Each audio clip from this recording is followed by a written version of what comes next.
is Eric Francis Time, brought to you by Southie Mainline Chrysler. Huge savings, $25,000 off remaining 2024 inventory. That's a heck of a deal. He's joining us from the Calgary airport. I presume on your way to Ottawa to celebrate or to cry about things that happened there today? I was good. Yeah, I'm just going to head down to the nation's capital, throw my hat in the ring, and see if I can get some votes. I don't know. I don't know if it's a long shot, but I can tell you I'm a little bit more popular in Calgary than the previous guy was. That's for sure. And that's not to suggest I'm popular at all. You might win, kind of like my running for mayor in Regina last year. I said I'm going to run on $25 green fees at all municipal golf courses and no hockey sticks over $100. You got to run on that, and you might get some hockey votes anyway. You're hilarious. Look at those two platforms. But that's like in grade school when you'd run on, like, I'm going to put root beer in the fountains. You know, these are impossible dreams. But hey, Trump got in by lying about everything. So you know what? Why don't we? You're going to California to watch hockey. I want to go back because I haven't talked to you face to face since the Max tournament wrapped up, also known as the Circle K. You got a chance to watch young Maddox Schultz, who we have here in Regina. I presume a lot of Pat Canadian games starting this week are going to be fairly full for $10 now that his name's been out there. Eric, it was his coming out party, and you were at that game, and you were one of the national reporters that talked about this kid. Put it in perspective for our listeners, what you saw there. You know, okay, so that's interesting you asked. Put in perspective. So 2 years ago at the Circle K tournament, a kid named Gavin McKenna was, you know, the underage star of the tournament. Last year, it was Landon DuPont, I'd be stunned if he doesn't go first overall when he's eligible. And now you got a kid, this Schultz kid, and you were the one who pointed him out to me. And that game where he scored 4 goals, and we're showing the video right now for those unfortunate enough to be looking at us. This kid he scores the overtime winner in a game in which he scored 4 goals, had 2 assists, ties the game with 0.5 seconds left. That's a game that will be talked about in this city for decades. When it comes to the Circle K tournament, those people who are in that world and fill that rink every game like we do, they will never forget that game. I had people coming up to me days later, and here's the ultimate testament just how powerful it is when you've got a kid who's got this special aura around him or has a special game like that in particular. I go the next day. My son says, we got to go see that kid, because my son didn't see the end of that game. He goes, we got to go see him. So we go and sit in there, and it's pretty packed in there, but most games are pretty packed at that tournament. A guy sits down next to me midway through the game, just, you know, you can tell he just came in off the street, and he goes, is this the Regina team? And I said, yeah. And he goes, is this the Regina team that has that kid who got 6 points yesterday? So he had just heard about that. That's all he heard about. And he came to the tournament and paid his $20 to get in the door and see this kid. That is testament to you calling it his coming out party. People from Calgary who never heard of him and still may not know his name, but they know that this kid from Regina did that. It was amazing. He was named tournament MVP, and he joins a list of guys like Connor Zary, Michael Backlund. I could go through a whole list of NHLers who were MVPs of this tournament, Zach Parise, and that's a pretty nice little feather in his cap. It's the interview that we had with him on the Monday Nooner podcast and here on the Sports Cage. Timing couldn't have been better, and that's what people are messaging. And just because you know how when you have podcasts and you have views, you can see the views around the world. And I told his dad, I'm like they're legit views everywhere around the world watching this now podcast and interview that we did on this kid. So that timing couldn't have been better for us. The crazy thing to think, Eric, is there is a chance that he plays in this tournament again next year.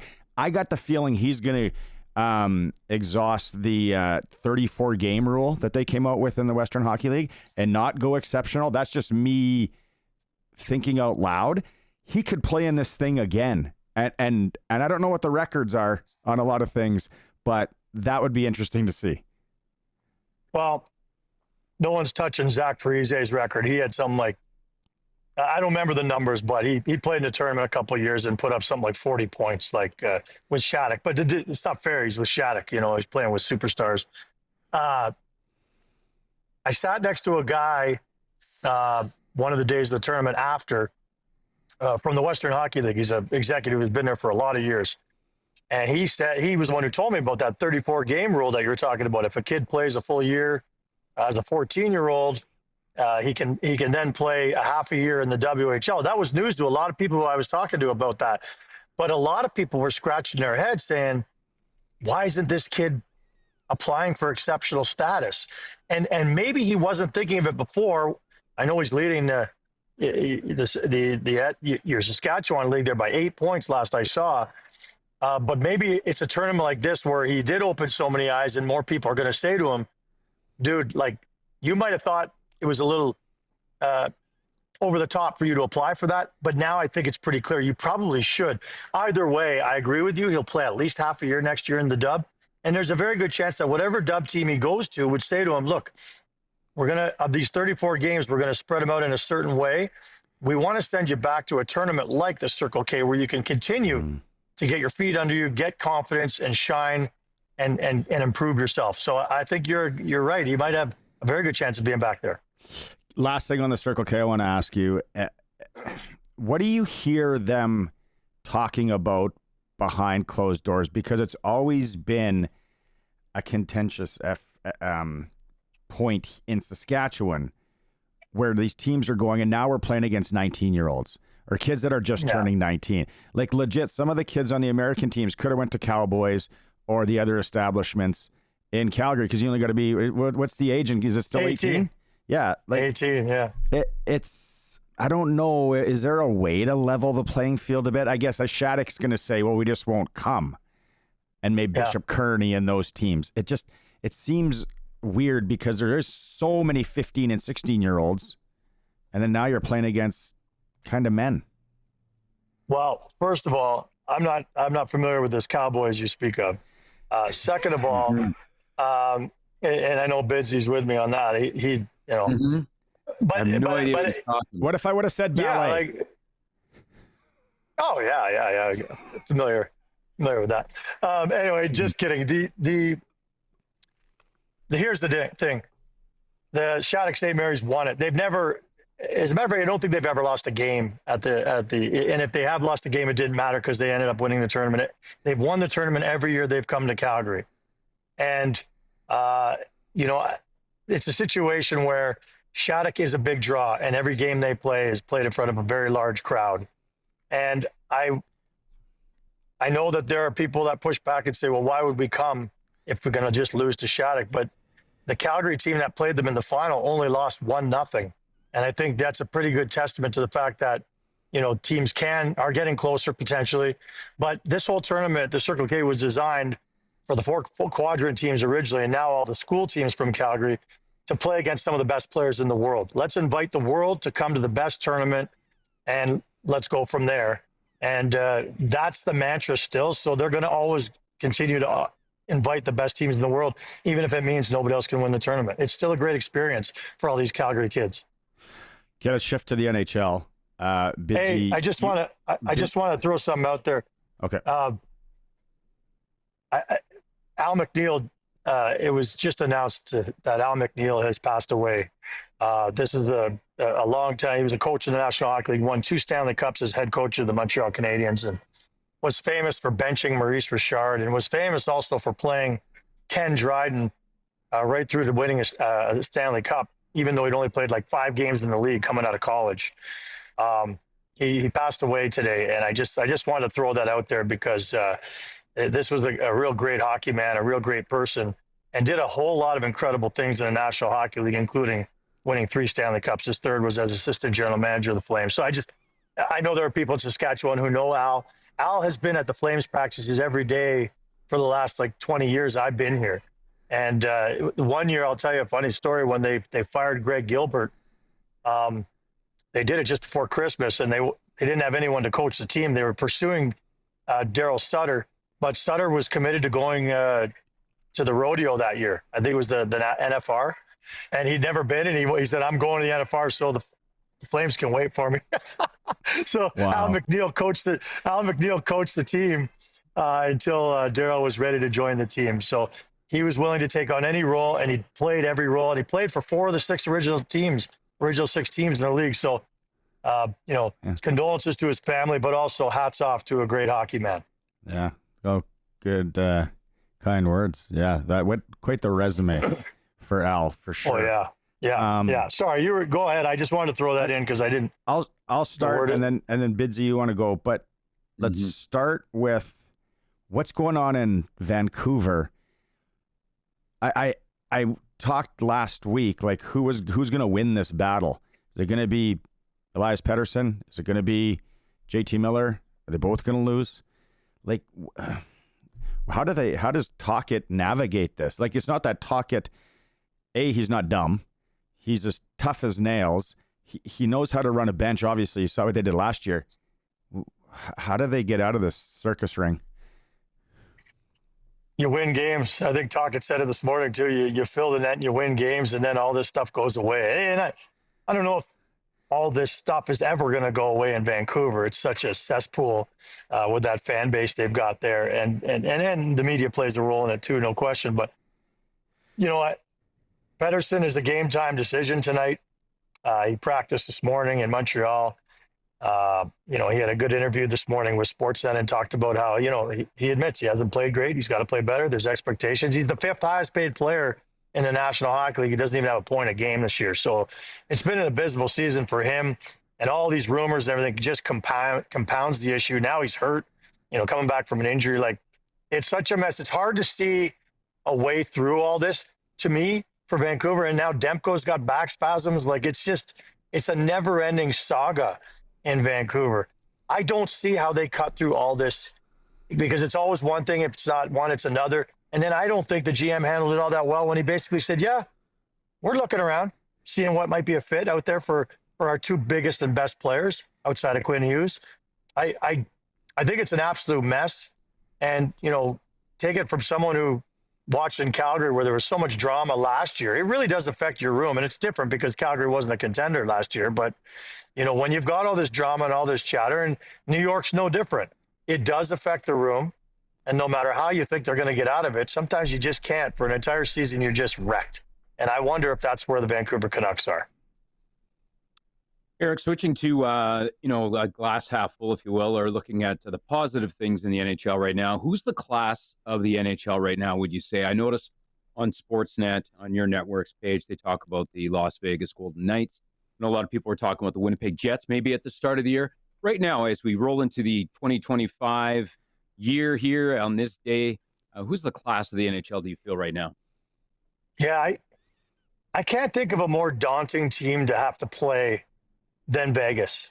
Like, if they're not the best team in the league, they're right up there. So I'd answer by saying Vegas. I agree with my colleagues, but mostly because A, they've done it before, but B, they're built for the playoffs. They're just a massive team. That blue line's the biggest in the National Hockey League and one of the toughest in the National Hockey League. And they come with skill as well on the blue line and up front and everywhere. Doesn't seem to matter who plays the net for them. They won the Stanley Cup that year with 5 different guys in net. None of them were stars. Although Aiden Hill, obviously, and Logan Thompson are both showing that they are pretty good goalies in the National Hockey League. I think from top to bottom, the deepest team is Vegas. I think they play in the toughest arena to play in the National Hockey League. And I think they're the ones that make it the toughest arena to play in because of their size and physicality and the fact that they know how to play playoff hockey as well as anybody in the National Hockey League. So I'll go with Vegas. You would say Vegas is the toughest on opponents? You would say, like, for the opposition coming in, that Vegas is the toughest for them because you've had a chance, obviously, to be in all the rinks around the league? Yeah, that arena, like, again, it's the style that they play. It's very punishing because they are so huge. But that rink is it's the loudest rink in the league. I do think it provides probably the best home ice advantage in the league for many reasons, right, guys? Like, I think we all predicted when teams go into Vegas, especially, they all have to get in there the night before unless they're on back-to-backs. It's mandated. There's all sorts of things that can, affect your play the next day. The Vegas flu, whatever you want to call it. I think it's a real thing. I know GMs are always, they look at the schedule and like, yeah. We're in Vegas Like, on a oh, Saturday night. Oh, this is not good. why do our We gotta players? do it, Why do our Yeah. players have all these giant bundles of $1 bills? Why do they That's- need all these giant bundles of $1 bills? What's the That is what the out-of-town teams need to have happen for the Shattuck boys. They need to go out. They need to try and play Boys, guilty the watch it. next day. Need to get them out of the That's right. town a bit. Well, That's I that love it. that rink. If people haven't gone, the one thing about that rink compared to other NHL rinks, you talk about the atmosphere. That sound system, and it just vibrates. Everything is like, if you're an opposing player, like you feel under the gun. I was at a playoff game there, and I was like, it was I think their second year. It was like, how did Vegas become a tough place to play? But Is it like that kid that has 45 speakers in his Honda Civic? yes, Is it that? yeah, $5,000 car, $6,000 sound system. That's exactly the guy I'm talking And about. And everything, the ground effects. yeah, The ground effects. and he's paying $40 a month at the brick still until he's like 47 years old. Okay, so Full payment. you're on your way to Los Angeles and Anaheim. You pick your spots strategically, don't you? Little post Christmas, start 2025 out in SoCal. What are you looking at there? Well, I'm looking at a high of Loaded question. a high of 22, and I'm listen, it's cold in Calgary. Let's be honest, it's cold in Saskatchewan. This is a perfect time for an LA Anaheim trip. You know what my motivation was outside of heat and Bonvoy points. My motivation for this trip, pushing for this one, is it's the mom's trip, and don't think dirty, don't be rude. The trips where they bring their dads or their moms, or now the Leafs are actually doing one right now where they bring their mentors. Like, what are they going to bring? Like their neighbors? Wow. How about bring the media who don't travel anymore mostly? Like, there are so many great stories, and I've had this great chat with Mackenzie Weegar's mom before about, like, you think about all the ups and downs of a young man's career, especially a guy like Weegar who never didn't even make AAA midget, right? Like the heartbreak that these kids go through. The moms they got to live through it. She said there were so many times where he'd be in the back of the car crying, and I'd have tears in my eyes too, but I didn't want him to show that I had tears in the eyes, because my heart was broken for my son at being cut or whatever the case may be, or not drafted as high as he wanted. So anyway, I just love the stories from the moms. I'm looking forward to meeting all the moms and hearing great stories about their kids' childhoods, because there's some great stories there. That would be a good trip, and just to kind of hear the stories and find out all that. Yeah, there's some other good mentors is a good one.